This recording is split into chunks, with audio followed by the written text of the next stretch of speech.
Three, two, one.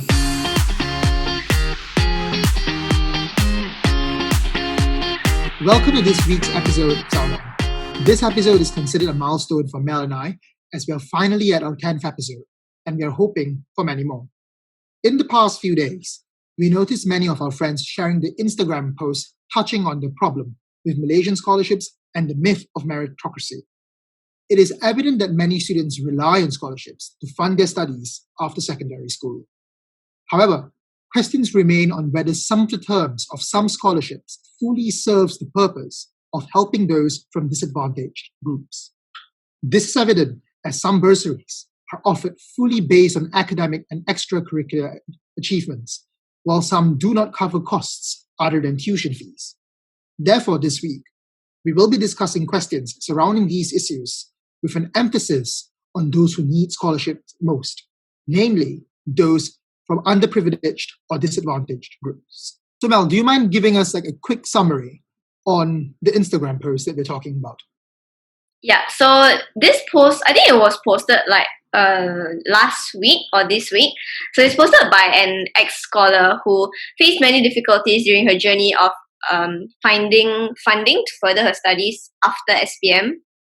And through her experience, she realized that when scholarships provide you with the funding, you still need to pay a certain amount to be eligible for the scholarship.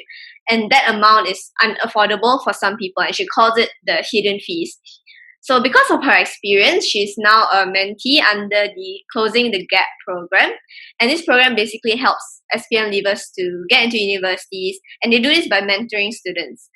So she posted this post because she felt like she needed to raise awareness about this issue of scholarship providers, and also to raise funds for her mentee who is currently facing the same issue that she faced many years ago. So I think from this post, right, from what I see, it points out two issues about scholarship providers. So the first one is that scholarship providers expect you not to be too poor, because you need to be able to pay a certain amount of money to be able to afford that scholarship.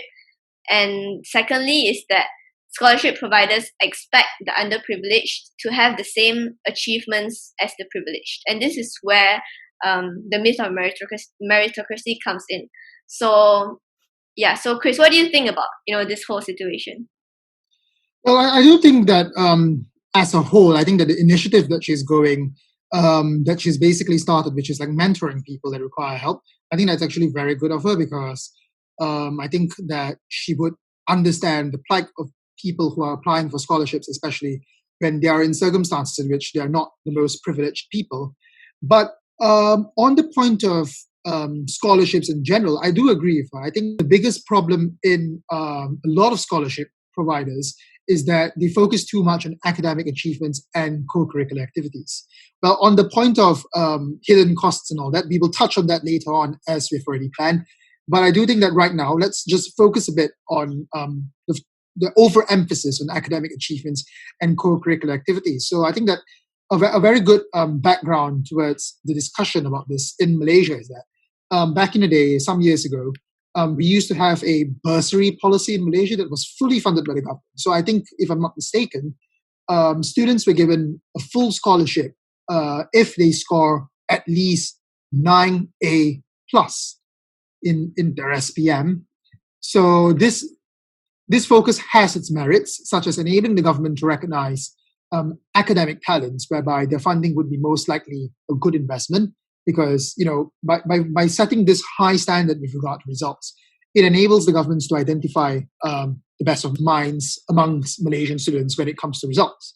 But in agreement with that Instagram post we mentioned, the key flaw of such a policy that focuses too much on academic and extracurricular activities is that it does not consider the income groups at all. Basically, it means to say that the most privileged child in the country, so long as he or she gets that 9A plus threshold, meets that 9A plus threshold, then he or she will be given the scholarship. Whereas somebody who is just slightly, perhaps, whose results is not as good as that person, that privileged person, but still very good, based on the circumstances that he or she is in, would be ineligible. So I think that is a major problem. What do you think about that policy? Like basically offering scholarships based on merits. Yeah, I think that is a mindset that not just scholarship providers have, but we have in general, where we look up to successful people, and we don't look as highly to like people who, for example, don't have jobs, like 9 to 5 jobs in corporate companies. We tend to have that mindset, and it's not just in scholarship providers, it's everywhere, and it's not just our country. So bringing in the myth of meritocracy, right? So this is basically the assumption that everyone has equal chances to succeed through hard work and merits only. But in reality, is that all of us, we don't start from equal ground. For example, those who are more financially stable, if you talk in education perspective, those who come in richer families, they can afford to go for tuition classes. They can, they can afford to join many extracurricular activities and all that.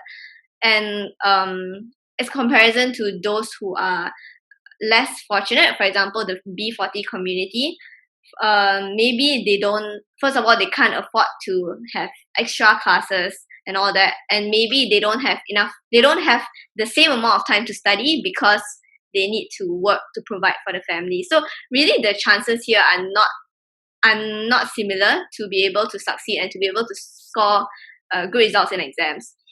So this actually reminds me of this book that I read. So I'm just going to give like a very quick summary. So it's called Outlier by Malcolm Gladwell, I think. Yeah. So it talks about how successful people and why they're successful, right?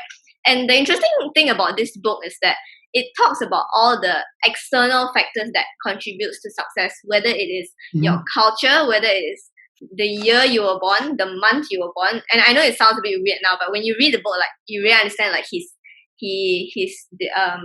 explanations of all this all these factors, right? So basically, like, okay, so for example, people who are born in this certain range of years, they happen to be in their mid-30s when the economy was in a very good condition, and that is why their careers could take off. So there's just an example of there are so many external factors that contributes to success, and it's not just it's not just as simple as if you're hardworking then you'll do well.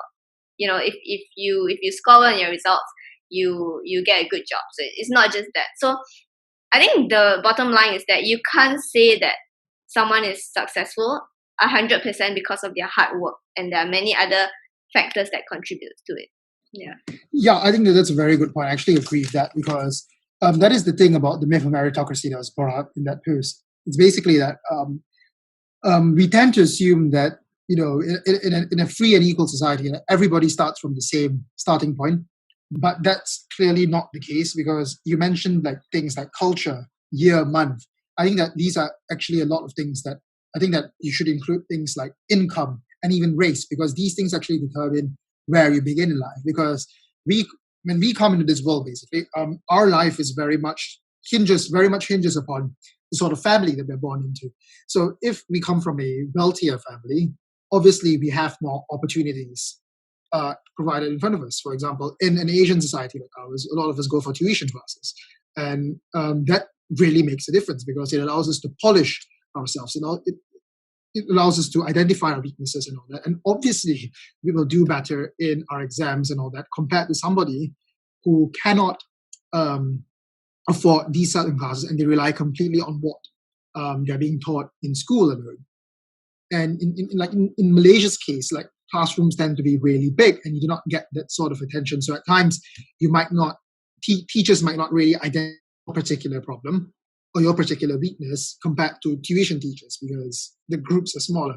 So basically, circumstances really matters. Like I fully agree with the point that you made, which is that we tend to think that if somebody works hard, he or she will succeed. But of course, yes, definitely. But then the chances of success, or I should say, like the outcome of your success, is very much influenced by these factors that are beyond our control. Which leads us back to the point of scholarships. That scholarships that are based solely on academic achievements is very problematic, because let's give an example. Okay, so if let's talk about, say, a wealthy child or a middle class child, for example, in a school in, say, Malaysia, like he or she goes for like tuition classes.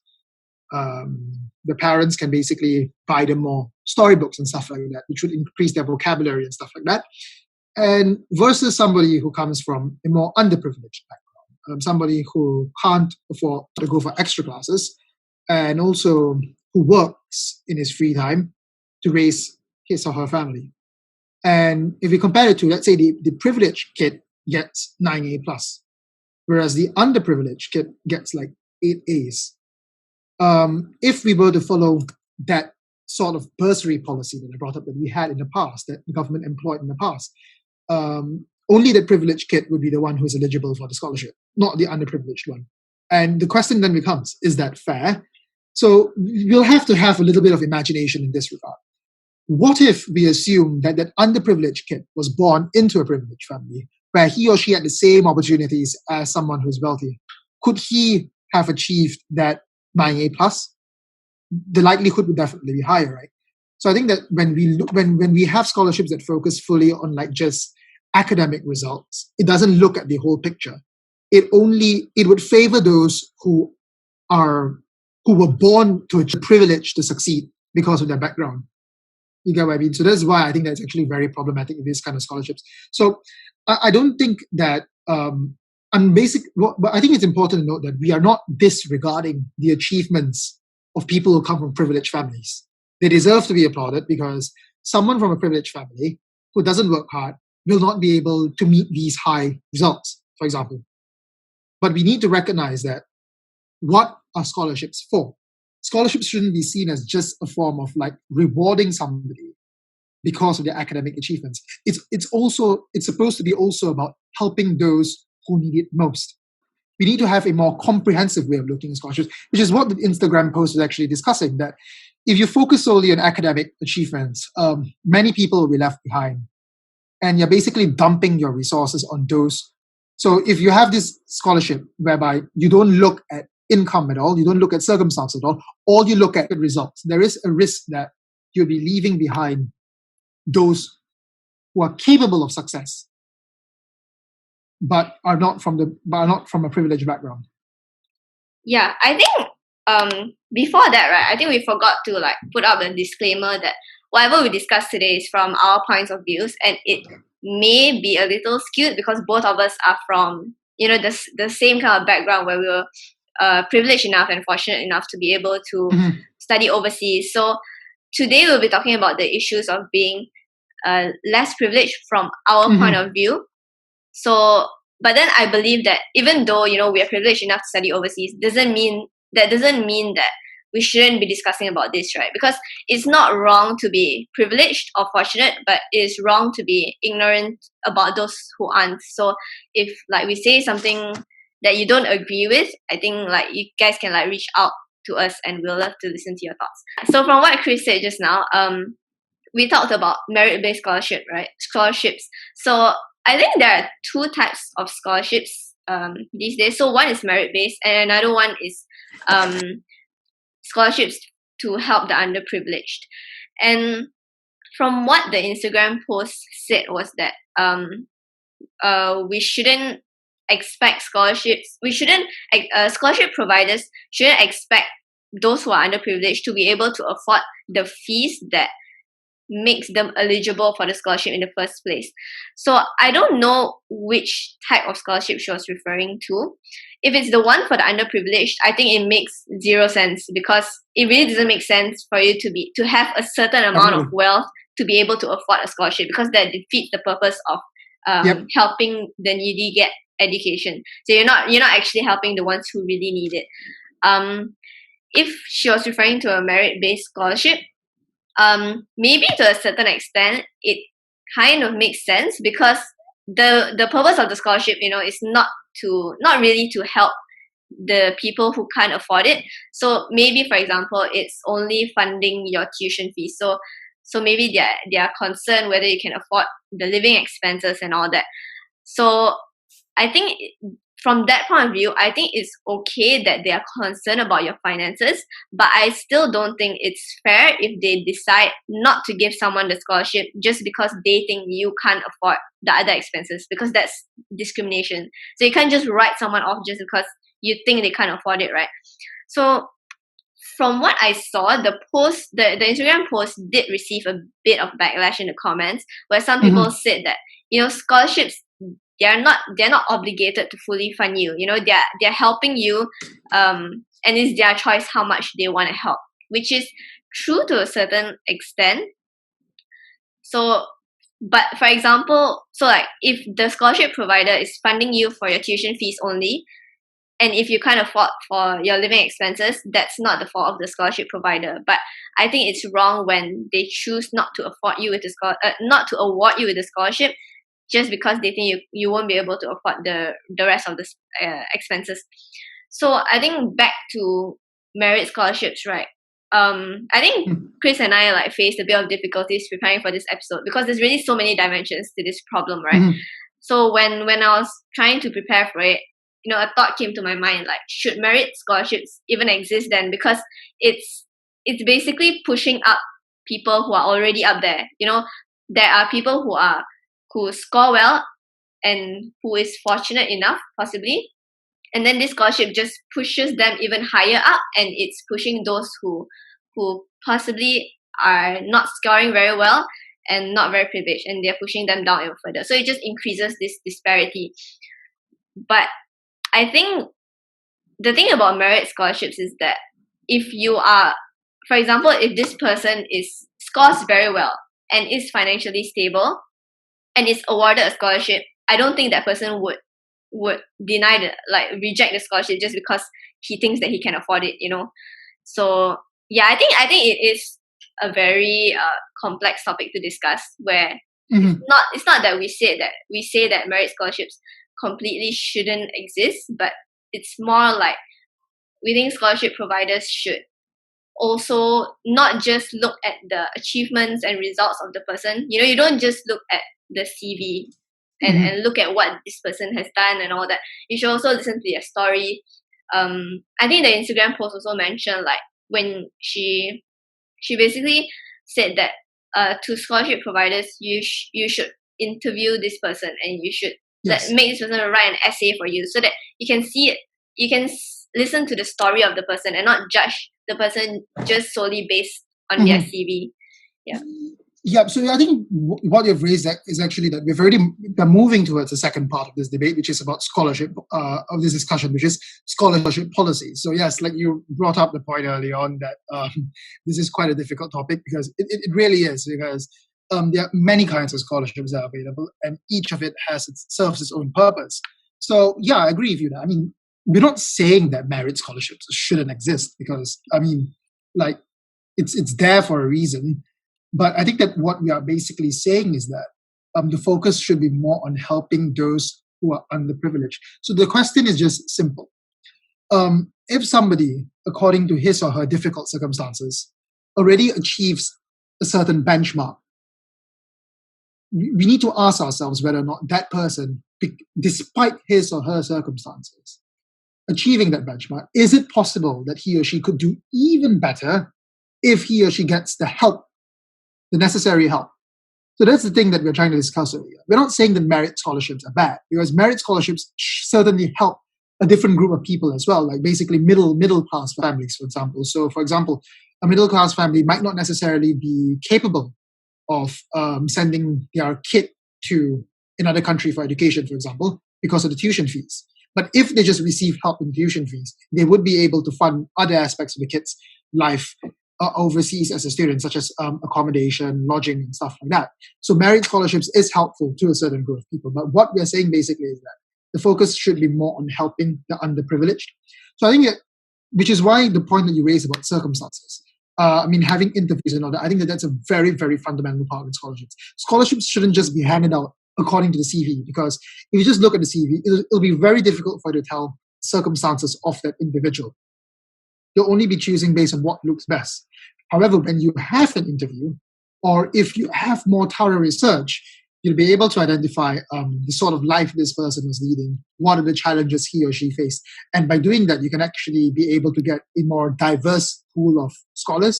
And we can bring into this thing about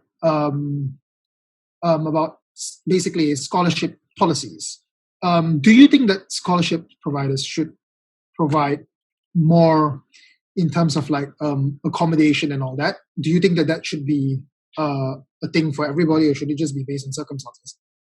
Yeah, so I think in terms of providing scholarships, right, I think it should be more based on circumstances instead of, just a set package where everyone receives the same thing. For example, I think it could be more flexible, where if you have 10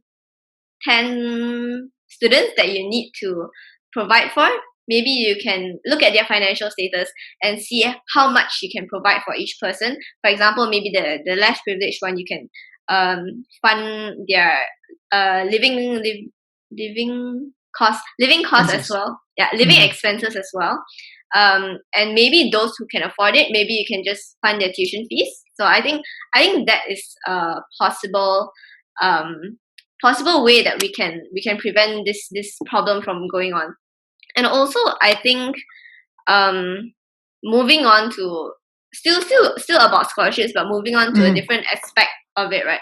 I think there are also, when it comes to scholarships, there are also many types of other discriminations and a lot of other things that are taken into account, not just results. For example, maybe your field of study, or your race, or okay, we won't get into race because that is like a completely different topic. But focusing more on the field of study, right? I think what the person who posted the Instagram post also said, that because people in the comments were saying that, you should have just applied to more places, more scholarship providers, so that you have more chances of being able to afford.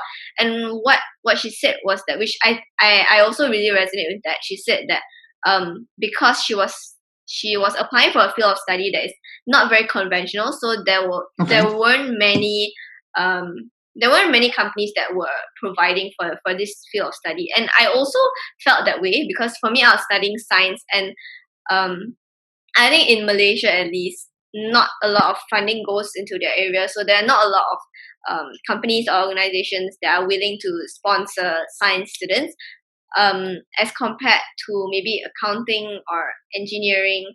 So but I think that this is a problem where it comes down to the whole structure of our country as a whole, where a lot of funds are channeled into a certain field and less to, like, for example, science or arts. So I think that is a problem that would take many, many years to solve. So I think that's the thing. I think that we do have a problem over here, because a lot of people who offer scholarships in Malaysia, for instance, I think that these people are providers that have their preferences. So, for instance, I think that, like, if it's a construction company that is going to give out a scholarship, they might have a liking towards engineers, because I think that they do have perhaps, some scholarships basically, bonded to them. So in exchange of us funding your education, you have to come back and work for us for like 5 years, 10 years. So obviously they would want to fund someone who would be of use towards their company, for example. So they have a point over there. But I do think that if all scholarship providers were to think like that, there will not be a diverse pool of scholars in this country. You get what I mean? There will not be a diverse pool of scholars, because if most companies that are providing scholarships only want a certain set of like individuals to study a particular set of courses, there would be a lack of diversity in the sort of scholars that we have. And I think that puts a lot of underprivileged people in a very, very difficult position as well. Because we need to recognize that we live in an era in which going to university is very often about doing what you like. So we hear stories of people being forced to, say, study accounting or study a particular degree because of their parents telling them to do so. In such circumstances, let's put ourselves in the shoes of somebody who's underprivileged. if he or she knows that he or she needs to get a scholarship in order to thrive, in order to further her education, you kind of like, you're basically like giving them like a Hobson's choice, like study this course and get a scholarship, or don't get a scholarship at all because you're going to do something else. So you put a lot of these people in a very difficult position, if you get what I mean. A difficult position because like they might be like, in one way or the other, like forced to study something that they don't like for the sake of securing a scholarship. So I'm not saying that scholarship providers are wrong to basically set such limits, but I think that they should provide more leeway, if you get what I mean. Like they shouldn't just shoot down somebody from getting a scholarship because they're doing a course that they don't necessarily like. Like for you get what I'm saying? Yeah. It's like a student, underprivileged kid who likes philosophy, for example, might be discouraged from studying philosophy because he's less likely to secure a scholarship because of that. Yeah, I think this problem, we can also look at it in terms of I think going back to our point about looking at the CV, right? I think we can also look at it as a whole, or maybe like a different dimension. Maybe it's also it also comes down to our education system as a whole, where we focus too much on exams. And I think that when we have this education system that focuses too much on exams, where when you leave school, the only thing that you leave with is a cert that says how many A's you get, for example. Yep. And this is not just a problem in Malaysia; it's a problem like in many countries as well. And I think it's easy to say that changes can be made to make education more holistic, but it's really not that easy, because I think Malaysia has tried to make those changes before. I think Chris and I, we were in the first batch of PT3, where we had PT3 and PBS. So PBS was Pentaksiran Berasaskan Sekolah, where at that time the education ministry tried to bring in a different approach to education, where they do many small tests and many small projects instead of a huge exam at the end. But I think that was actually a very, very good very good initiative to bring in, because I do think that education should be that way. It shouldn't be like fully exam based. But the problem with that is that it's not easy to implement. It takes many, many years to get the mindset of both students and teachers to be able to fully use that kind of system. So what happened, I think what happened during our time was that it was very suddenly introduced to us in Form 1, where we were already very used to like 6 years of full exams. And the teachers also were trained to focus on exams. So first of all, the teachers weren't trained to have this PBS sort of education, and also the students also weren't used to it. So in the end, what happened was that I think it was very, very hard for our batch in particular, because it was the first year that they introduced it. And then what happened in the end was that they came out with PT3, which in the end was like a PMR. In the end, it was an exam.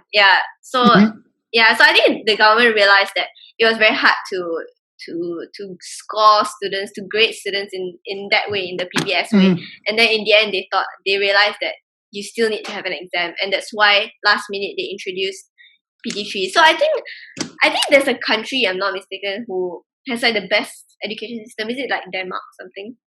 I think it's Finland. I think Finland. Finland. They don't even have subjects. I think apparently something like that. They don't have subjects as well. They don't have exams. So maybe the situation in Finland would be better in terms of providing scholarships, where they look at a more holistic point of view. Where I think in our country, it's more of like people look up to you when you do like science or something, and they don't. That's a very good point, because the thing is that if we look at the way our education system is structured, right? So in fact, in many countries, if it's solely based on exams, people who go for like tuition classes, extra classes, are obviously going to get an upper hand, because you don't know like how good these tuition teachers are. I mean, like they have this like special ability to like spot exam questions, for example, and stuff like that. Like like or basically like just having the money to go for these extra classes means that like you have more opportunities to like drill yourself, to like practice. Those people from privileged backgrounds, I think I've mentioned this many times already, they're going to get an upper hand and stuff like that. Whereas those who can't afford will not be able to get these much of privileges. So I think that actually the PBS system was actually very good, because if I'm not mistaken, back then when we were in Form 3 and we were 15, it was that the PBS system is something in which students are allowed to try. If they fail to pass something, they're allowed to try again and again until they finally achieve Oh it. yes, yeah. And the teacher will just like change the paper that they're giving you, but you're allowed to try again and again until you get full marks, and then you pass. So I think that this was a scheme that was actually really good for those who are not privileged, because it gives them more room to like try on their own, and also it reduces the pressure cooker environment, if you get what I mean. So it actually helped everybody across the board. But the thing is that when you with the PBS system, I do think that scholarships would have been more, I should say, caring about the circumstances of individuals, where scholarship givers cannot just focus solely on marks, in which the privileged will do better in it because of circumstances they are in. So I think that the system was actually a good try, but unfortunately, in this society, a lot of people don't quite agree with such a system that doesn't have exams. Yeah, in fact, I don't know if PBS is still a thing now. Do you know if like No, what are they doing? I'm not too sure about it actually. Yeah, same. I don't really know as well what's going on now. But maybe what can be done is that maybe you can introduce it from the start of Standard 1, because then I think students would be more used to it, because Standard 1 is where they start studying for real. So if you introduce that at a point where they are a very, very young age, then I think they'll be a lot more used to it. And in terms of training teachers as well, I think they should be trained in a different way to implement this PBS system properly. But also one more thing is that when you talk about again bringing in like the situation where some students can be underprivileged, right? I don't know whether it's meant to be like this, but for me personally, when I was having this like PBS, there were a lot of projects, and then there were a lot of money involved. I don't know if it's the same for you. Yeah, it was, because we had to print a lot of things as well. Yeah, exactly. And like for example, for my Pendidikan Moral, like moral studies, we had to like rear a fish or something. So we had to buy fishes, and then the fishes like died in the end. But anyway, like I feel like with this approach, I think there's also a lot more money involved instead of just exams and certainly, of course. You might need to do like field trips and all that. Yes. It definitely costs a lot more. But then I just remembered something now. Let's move back a bit towards like scholarships. So if we think that the focus too much on education is it has a lot of its problems. Some would argue that like, should we have a scholarship that's not just based on results, but a scholarship that is based on extracurricular activities? And back to the Instagram post that we raised earlier on, that we've been talking about, we've been basing this discussion on, is that she also feels that scholarships that are focused too much on extracurricular activities is also does not really help the underprivileged. My take on that is that I think that is true. So I think that focusing completely on academic results is actually just pure nonsense, because of the points that we've already just raised. But does a scholarship based on extracurricular activities actually alleviate these problems that we just raised? I think that to a certain extent, it does help some people. So, for example, when I was in pre-university, I did get a scholarship, but that was fully based on extracurricular activities. Now, that was good in the sense that it allows people who are not so... Such a scholarship is good because it allows people who are not doing so well academically because of various reasons to have the opportunity to further their studies, because they are active in other aspects of education. But I do think that such a scholarship actually it leads us back to the same thing. That does it really help the underprivileged? I think that at times it probably doesn't, because even such scholarships that are based on extracurricular activities, I think that it will definitely favor more advantaged groups as well. Because for me personally, I was eligible for that scholarship because of the fact that I was involved in debate in secondary school. I was a debater back then. I participated in quite a number of competitions.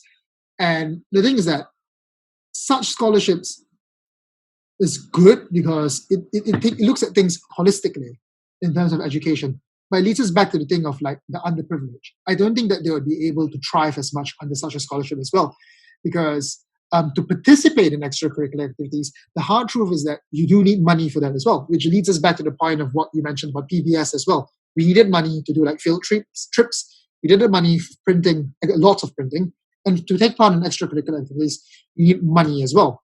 So back then, when I used to go for debate competitions, I had to pay to participate in those debate competitions. I had to pay to be given a platform to show my talent, for example. So that just brings us to like the huge problem in terms of scholarship. It's often structured in a way that helps the privilege or allows the privilege to have a head start. You get what I mean? What is your take on this then? Do you agree with what I'm saying about extracurricular?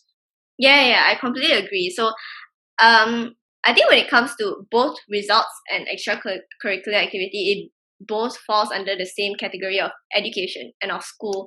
And the problem is that the underprivileged it's not very accessible for them. Like the things happening in school is just not very easy for them. So for example, extracurricular activities, like you need to stay for longer hours in school. For example, for me it was like it's school in the morning and then extra like cocoa in the afternoon. So for example, if you need to go out and work part-time to pay your bills, right, for your family, you won't be able to participate in this extracurricular activity. So again, it puts you at a disadvantage. So yeah, I think that poverty, right? I think it's a vicious cycle where if your parents are uneducated, they don't see the value in education, and then the children also don't see it, and they end up having to work from a very young age to support the family. Or even if they see the importance of education, their social status makes it difficult for them to realize their dreams, their ambitions, and all that. So yes, like poverty is clearly a vicious cycle, and I think that is the key. That is the essence of that Instagram post that we are discussing, that we're basing this discussion on, is what is the purpose of scholarships? I think that we can establish that it should be meant to help the underprivileged. Yeah, and I think education is like, at this day and age, right? I think it's almost like a basic necessity where when you get a job, they see your degree. Like you need to go to university to get a stable, secure job. So that makes education such an important thing. And basically, I found this. I think by Khazanah Research Institute. I think they said that those with tertiary education actually earn 3.6 times more than those who don't own a degree. So again, it's back to this vicious cycle, right? And I think when it comes to poverty, we are only looking at it from the aspect of education, and there's actually so many other things that's going on. And I think it just falls down to like our whole society, like as a whole, where there's all these disparities in our social status, and I think where the underprivileged, they continuously get oppressed, and they don't have the opportunity to basically rise up the ranks in society. So yes, I think so. As we head towards the end of this podcast, then of this week's one, let's look at the ways to resolve this problem. Then the problems with regard to scholarship. I think that one of the ways in which we can resolve this problem is that I think that first thing that we've clearly identified is that the focus should not be solely based on academics and extracurricular activities. And the second thing that we have established is that income groups and circumstances should be considered, because scholarships is meant to help the most advantageous. So we have to look at things differently, right? Such as the merits of your performance based on the circumstances that you are in. And then the third thing should also be on like the focus on financial position. So like I mentioned earlier on, it is not to say that those who are privileged are undeserving of rewards for their achievements, but there is a need to ensure that those who are most disadvantaged are not left behind. And I think that the person who posted this Instagram post, based on the initiatives that she's launching right now, which is to help somebody, was it a mentor or something like that? Yeah, mentoring. Yeah, that's actually a very good illustration of somebody who really wants to help those who are in the position that she was in, because she's basically not epitomizing the person who's taking the advantage and pulling up the ladder behind her, because she's helping people who are in the situation that she was in. So I think that's very good. And then, so I think her focus is mostly on the fact that there needs to be an emphasis on financial position. You get what I mean? And so my suggestion to this problem is that I think that something that you raised early on is that wherever possible, I think that holistic funding should be provided, like accommodation, travel, etc., depending on the person's circumstances. So, for instance, it should be targeted. What do you think about this? For example, do you think that, for instance, those who only need help with tuition fees, only the tuition fees should be funded then? And then for those who need a full comprehensive package, they should get the full comprehensive package. Do you think that it should be targeted in such a way? Yeah, I completely agree. I think that we should look. I think scholarship providers should look at these applicants at a case by case basis. So we should really look at them as an individual and as a person, instead of and also their situation, their circumstances, instead of just on a piece of paper, which is what we already said like multiple times. So yeah, so I think just to close this episode, we'll end it with like 1 or 2 takeaway messages. So I think that if you are financially secure, you should consider donating and helping these students who are facing financial difficulties, because education is really it's really a basic need at this point, and I think it should be available for everyone. And entering university, for me personally, it has been such a blessing, and I really hope that everyone in this world can have the opportunity to study and get good education. So if you have the capacity to help these people, you can help them using various resources and organizations. I think there are many organizations that are focused on education, such as Teach for Malaysia. And yeah, so I think you can just like search up all these organizations and help them. Yeah, and just like a final sort of like point for me is that I think that it's important for us to know that I think this episode should not be taken as a criticism towards scholarship providers or the ways in which you're doing it. I think that it's just 2 students who think that we need to engage on this topic more as to how scholarships can actually help people who need it most. I think it's important to note that we are not in any way saying that privileged people are undeserving of scholarships. What we're saying is that scholarships should be focused more on those who need it most, based on the circumstances they're in.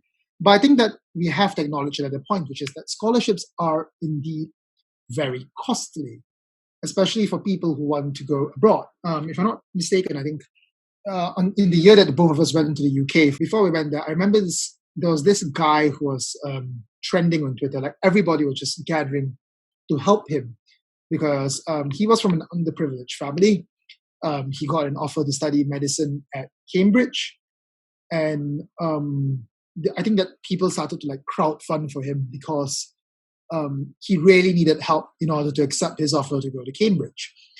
And it seems like a lot of people some people did not want to fund his scholarship, for example, if I'm not mistaken, or some companies or even the government, for instance, found it difficult to fund his studies in Cambridge because studying medicine there is going to be very, very costly. But all's well ends well. I mean, he got the scholarship in the end. And he truly deserves it because he's truly a hardworking person. But the point that I'm trying to make over here is that we need to acknowledge that scholarships are indeed very, very costly, especially if you want to study abroad. And the thing is that not all scholarship providers can afford offering a comprehensive scholarship package. So in terms of these scholarship providers, right, I think that we need to also understand that they are benevolent in their own ways. They do want to help people, but at times they just cannot offer a comprehensive package because it'll be too much for them. And then even for universities, like we like in Sheffield, like they provide merit undergraduate scholarships. Like universities, it also is difficult for them to offer a comprehensive package at times because the budget of universities are also very tight at times. So they cannot afford to fund everything. But what we are basically suggesting as a takeaway point is that wherever possible, we should fund as much as possible. And so, if for the upcoming time, I think I'm going to say is that we need to focus on those who need it most. So we need to acknowledge differences in financial status and all that. And most importantly, I think that the point that resonates with me is that, I'm really like aware of this, is that whenever scholarship providers are contemplating on who to offer a scholarship, they need to be acutely cognizant of the circumstances of their applicants, and they must not be patronizing towards those who deserve, who are asking for a scholarship. I think that one of the most very touching points that the post pointed out was that, and I quote, quote unquote, "We want to help poor people, but you can't be too poor," or "We understand you're poor, but we still expect you to pay up." No, that is patronizing. Scholarship providers need to ensure that the way they phrase things, like, we recognize that their hands are tied at times, but there is a need for them to be sensitive towards their applicants, basically. So yeah, that's my takeaway point. Yeah, completely agree. And also that really fits into the second takeaway point that I was just going to say, which is like, we should really, not just scholarship providers, but even in ourselves and everyone as a whole, we should really change our mindset, where we shouldn't judge someone based on what's written on their CV, and instead you should listen to their story. And you should never look down on people who aren't in high ranks in corporate companies, for example.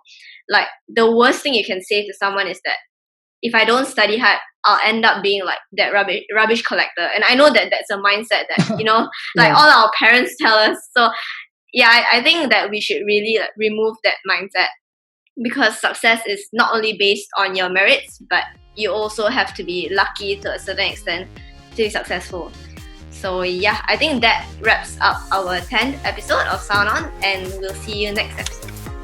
Yep, thank you for tuning in to us this week. We didn't have any guests this week, but we hope that you enjoy this week's discussion.